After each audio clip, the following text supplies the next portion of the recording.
La Sociedad Española de Radiodifusión presenta... Ser... ¡Viva la radio! Podcast. Siempre.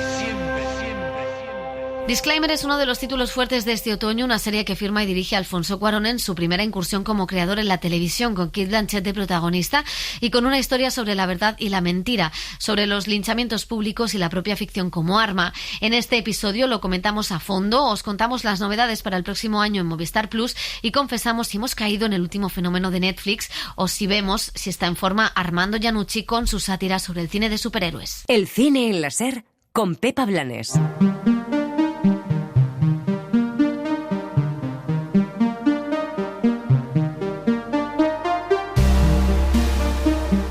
Las series. Y en televisión tenemos muchos estrenos a la vista este mes. Dani Garrán, ¿qué tal? ¿Cómo estás? Muy bien. Venga, a ver series. De Bueno. verdad, me tenéis hartito, ¿eh? Bueno, deja de quejarte. Es tu trabajo, ¿eh? Deja de quejarte. Además, te traigo muchos deberes para el futuro próximo, ¿no? lejano. Porque, he estado con Domingo Corral, que sabéis que es el director de contenidos de Movistar Plus, para conocer un poco cuál va a ser la estrategia de esta plataforma en los próximos meses y en el próximo año.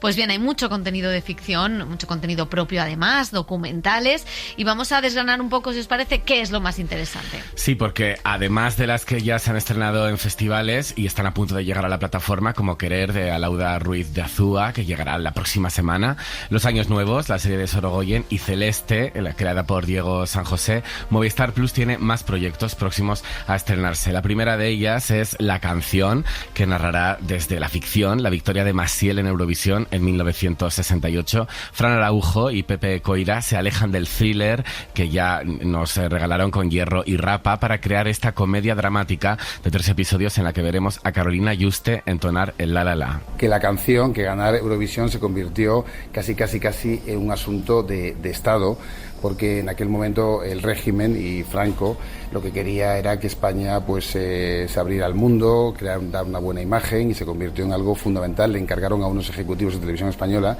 que fueran los que intentaran que a toda costa ganara España Eurovisión, cosa que finalmente consiguieron. No os hago ningún spoiler porque el final de la historia lo conocéis. Lo bueno en esta serie es cómo llegan ahí, y es muy interesante ver contar cómo un país empieza a modernizarse y abrirse a la modernidad desde un lugar como es esta historia. Bueno, dentrísimo. Déjame contar que pusieron imágenes de las pruebas de vestuario, las pruebas de cámara que habían hecho, y Carolina Yuste es alucinante porque se mueve igual que Maciel, parece Maciel, pero lo que es más alucinante es ver al que hará de Serrat, que es Marcel Borràs, y que realmente parece un Serrat joven con una bandera republicana. Muy bien. Todavía más fan de Carolina Yuste. Bueno, no podía faltar un thriller entre las apuestas de Movistar, en este caso de espías. El Centro será una serie de espionaje en la que un grupo de oficiales del CNI, en un mundo convulso semejante a los tiempos de la Guerra Fría, con Juan Diego Boto, Tristán Ulloa, Elena Martín, Clara Segura y Elizabeth Casanovas. Está escrita por David Moreno y dirigida por David Ulloa, que ya trabajaron juntos en El Inmortal. Se llama El Centro. Hemos contado, creo que es la primera vez que el CNI accede a abrirse, porque sabéis que evidentemente su trabajo es el contrario, son los espías españoles. Y lo que vamos a contar es una historia sobre cómo son los espías españoles, su realidad, su día a día, a qué desafíos, a qué problemas, a qué amenazas se enfrentan y cómo hacen eso compatible con su vida personal. Otro thriller, en este caso psicológico, es Los Sin Nombre, una serie creada por Pau Freixas con Miren Ibarguren, Rodrigo de la Serna y Milena Smith. También en 2000... Que tiene que ver con la película de Jaume Balagueró, a ver qué van a hacer. A ver qué sale de ahí, ¿no? En 2025, ya hemos hablado de ella, veremos La vida breve, la ficción de época de Cristóbal Garrido y Adolfo Valor sobre Luis I, con Javier Gutiérrez y Leonor Watling. Y también tendremos nueva serie producida por los Javis, por Suma Content, sobre una madre soltera con dificultades para salir adelante, que aún no tiene protagonistas. Es una serie escrita por Marta Bassols y Marta Loza, dos creadoras muy buenas, tienen una capacidad para afinar y para dibujar a los personajes. La producción ejecutiva es de los Javis y no tenemos casting todavía, y es una serie que hacemos con Suma Content. Es una de las series que yo creo que pueden ser una sorpresa. Eso, y que les han dado a los Javis un programa especial sobre Pedro Almodóvar que presentarán. Es como un cine de barrio pero bien hecho, con lo cual tenemos muchas ganas a ver de lo que han, de lo que han hecho. Exactamente. Bueno, vamos a ir comentando estas series conforme se vayan estrenando y seguir muy de cerca cuáles son las estrategias de cada una de las plataformas, pero nos vamos a centrar ahora en el presente porque hay mucha tela que cortar, y es que tenemos nueva serie de Alfonso Cuarón. Pues sí, porque desde 2014, cuando creó el piloto de la serie de ciencia ficción Believe, Cuarón había estado alejado de la televisión. Disclaimer, es su próxima hazaña como director, guionista y productor, y con este thriller el mexicano adapta la novela de éxito de ventas de René Knight en Apple TV+. Para ellos se rodea de 2 ganadores de Oscar, Cate Blanchett y Kevin Kline. Blanchett interpreta a una periodista de reputación inmaculada cuya imagen se puede romper de la noche a la mañana cuando recibe una misteriosa novela en la que se narra una experiencia de su vida que debería permanecer oculta. Durante muchos años, sabes que le has escondido al mundo algunas partes de ti. Has guardado el secreto. Hay que mantener el equilibrio. Y has conseguido llevar el tuyo por el buen camino. Hasta ahora. 5 minutos duró la ovación a Cuarón y Blanchett en el Festival de Venecia. Nada donde que se ver con los 17 de Pedro. Qué incómodo, de verdad. Claro. Qué incómodas son las standing ovations. Yo le decía al ministro, ¿y qué se hace en esas 17 minutos? Dice, bueno, yo lo tenía fácil, solo tenía que aplaudir. Pero si en esos 17 minutos hacemos una sección de series nosotros cada semana. Vamos, hacemos maravillas. Bueno, el director y la actriz en rueda de prensa nos dieron las claves sobre el proceso de creación de esta serie, que, atención, Chupito, el mexicano, ideó como una película de 7 horas. I don't know how to direct TV. Probably at this stage of my life it's too late to learn how to do TV. And we approached this whole thing as a film. There was never pues sí, decía Cuarón que no sabía dirigir televisión y probablemente a estas alturas de su vida ya era demasiado tarde para aprender. Lo abordó como una película, un error de cálculo que fue duro para todos, especialmente para los actores. Él lo reconocía, y que le llevó a rodar durante mucho más tiempo. Fueron como 7 películas, un proceso muy largo y que hacía que los personajes, que los actores estuvieran atrapados en los personajes. Decía el director además que tardó varios años en darle forma a la serie porque se imaginó un largometraje desde el principio y tuvo que reconstruir la estructura de la novela. I read the book and immediately triggered, like in my mind, I saw a film. Decía que al leer el libro inmediatamente se imaginó una película, pero no sabía cómo hacerla, porque era demasiado larga, cómo plantearse la estructura. Años después optó por hacerla finalmente en formato más largo, en formato serie, uniéndose a otros artistas que él admira como Fassbinder, David Lynch, pasando por Kieslowski y Taviani. Y Cate Blanchett, por su parte, decía que se sintió muy atraída por su personaje desde que leyó el libro y que disfruta mucho con este tipo de roles que esconden secretos. That's the bit that I enjoy the most. I think we all have dark sides, don't we? I think there's a... Decía que todos tenemos un lado oscuro y que eso lo ha disfrutado bastante, que hay una especie de sistema de creencias que dice que si la gente no te cuenta todo es porque tiene algo siniestro que esconder. Somos personas muy privadas y eso no significa que no seamos necesariamente deshonestos o que hagamos cosas nefastas, pero creo que todos tenemos cosas grandes y pequeñas que queremos ocultar a la gente porque tal vez ni siquiera estamos en proceso de lidiar con nosotros mismos. Decía la actriz, que es la auténtica protagonista de esta serie. ¿Qué os ha parecido, Dani? Yo he visto muy poquito, ¿eh? O sea, creo que vosotros vais a tener más opinión. Es que, claro, así le vamos a saltar todo el final. No quiero spoilers, Te lo vamos a spoilear.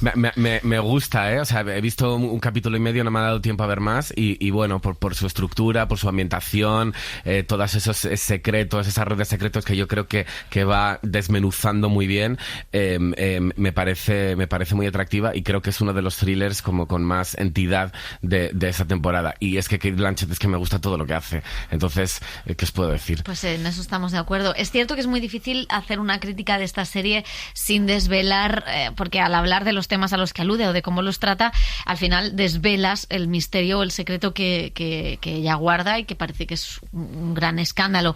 A mí me gusta mucho, ha tenido críticas durísimas, a mí me gusta mucho precisamente porque me parece muy ingenioso. Lo decíamos antes con Donald Trump, ¿de qué te ríes? Críticas durísimas. buenísimas y ha levantado el dedo. Servidora. Aunque esté en la radio. Es que... ahora voy yo.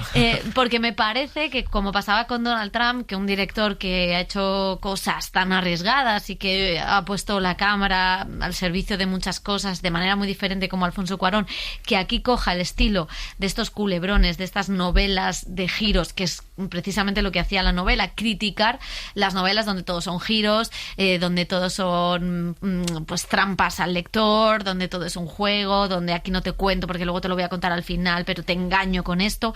Eso que a mí me pone muy nerviosa. Yo leí la novela y me puso muy, muy, muy nerviosa hasta llegar al final y entender la explicación.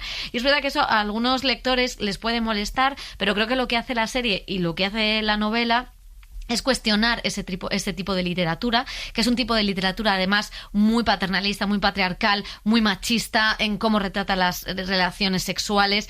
Y es cierto que la película cae o sea, la serie lo que hace, he dicho película, chupito, la serie lo que hace es mostrarlo así, pero a mí me parece interesante porque la crítica no es solo aquella esconda o no solo es un thriller sin más, es una crítica a cómo abordamos ese tipo de cómo contamos las historias hoy, porque ese tipo de literatura es el clickbait que hacemos en los medios de comunicación, es la manera que tenemos de contar las cosas en las redes sociales, es la manera en la que hemos cambiado nuestra forma de narrarnos a nosotros mismos y de narrar las cosas, y eso sí me parece muy acertado, pero entiendo las críticas. Te compro la reflexión general de los temas que aborda la serie, entre ellos, por ejemplo, ¿no?, lo fácil que es desmontar o el prestigio de una persona en la esfera pública sin hacer muchas cosas. Ahora lo vemos con las redes sociales, en este caso es con un libro anónimo donde alguien puede imaginar o ficcionar tu vida y eso acabar con tu carrera y con tu familia, que es más o menos la cuestión de fondo de la serie, como algo del pasado vuelve en forma de libro y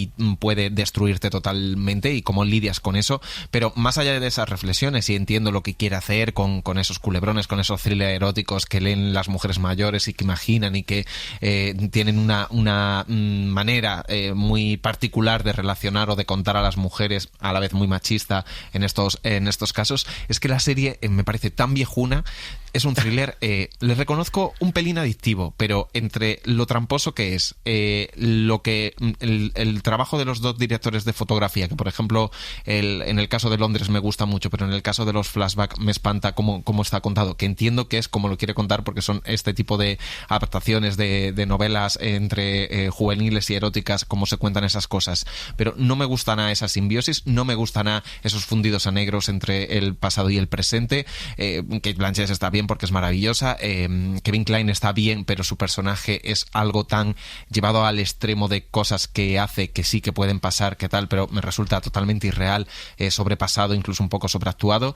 Y luego es que el planteamiento de la serie, con las reflexiones interesantes de fondo, es que me parece una serie, aparte de tramposa y viejuna, que no cumple al final, por mucho del giro final y del último capítulo, con las expectativas del público. Yo creo que sí. Pero pues bueno, yo creo que no. Como no podemos decir el final, no vale. tienes que desempatar. ¿A quién hago caso? Pues ¿La veo o no la veo? Hombre, tienes que verla y desempatar Venga, este partido de fútbol. Nos citamos aquí. Bueno, vamos con otro gran nombre de la ficción, Armando Iannucci, que ha estrenado esta semana serie de televisión. El rey británico de la sátira política se ríe aquí de Marvel y del cine de superhéroes con la franquicia. Sí, es una comedia de HBO ambientada en el rodaje de una película ficticia de superhéroes, explorando los egos, tensiones, jerarquías y absurdos de una industria más enfocada a los beneficios económicos que a la calidad artística. Lo hace desde los ojos del primer ayudante de dirección, el puesto más esclavo y estresante de un rodaje, y al frente del reparto están Himesh Patel, Loli Eithop y Daniel Brühl. Yo no estoy de acuerdo, pero sabemos que el estudio piensa que la peli es muy oscura, así que... ellos saben quién soy. Soy un tipo raro y complejo. Parezco un hipster con pantalón chino que va a Muji a comprar una toalla, pero no. Soy peculiar. Y soy serio. No sé pensar como esos tíos que lavan el coche, se comen un muslo de pollo con su mujer y luego se dan un baño. Si es eso lo que quieren, que llamen a Ron Howard. No solo es un tío, sino que ha ganado este Daniel Brühl ha ganado premio en Locarno y ahora está dirigiendo una peli de superhéroes. Está creada, como decíamos, por Armando Iannucci. O sea que Albert Serra podría hacer una serie de superhéroes. Y la veríamos. Exactamente. Decíamos Armando Iannucci junto a John Brown y Sam Mendes, que la dirige, menudo equipo. Iannucci vuelve a usar la ficción como sátira después de mostrarnos los entresijos de la Casa Blanca en VIP, por ejemplo, y la de Downing Street en The Thick of It, dos de las comedias políticas más brillantes de todos los tiempos de la televisión. Su último trabajo para HBO fue Avenue 5, serie en la que avanzaba 40 años para mostrarnos a un grupo de incompetentes a bordo de un crucero espacial capitaneados por Hugh Laurie. Ahora Iannucci trata de confirmar la teoría de que la fatiga del cine superheroico empieza en el equipo que prepara cada estreno, y la verdad es que es muy divertida. Es divertida. La comentaremos más adelante cuando vayamos adentrándonos en toda la serie, pero no nos queremos olvidar tampoco de las comedias románticas. Es difícil en tiempos de algoritmo encontrarse una que esté bien hecha, pero hay una serie nueva en Netflix con la que José Manuel Romero, no sé si Dani Garan, ha hecho match.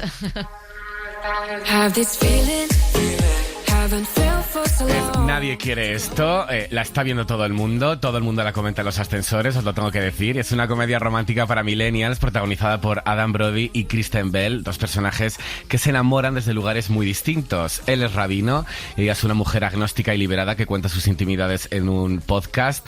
Un romance aparentemente imposible que en realidad se inspira en un caso real, el de la propia creadora de la serie. Nadie quiere esto es una comedia romántica que cumple todos los requisitos del género, pero con una gran química entre los personajes principales y unos secundarios muy bien elegidos. Tú no estarás teniendo una crisis de fe o pensando en dejarlo todo, porque entre tanta palabrota y el flirteo, lo siento, pero a mí no me pareces rabino. Ya, sé que puedo parecer un chico malo de la Torá, pero estoy entregado a mi causa. Te juro que soy rabino de verdad. El cine en la SER con Pepa Blanes. Suscríbete al Cine en la SER. Escúchanos en directo en la SER los sábados a las 7:30 de la mañana y los domingos a las 3 de la madrugada. Cadena SER. La radio.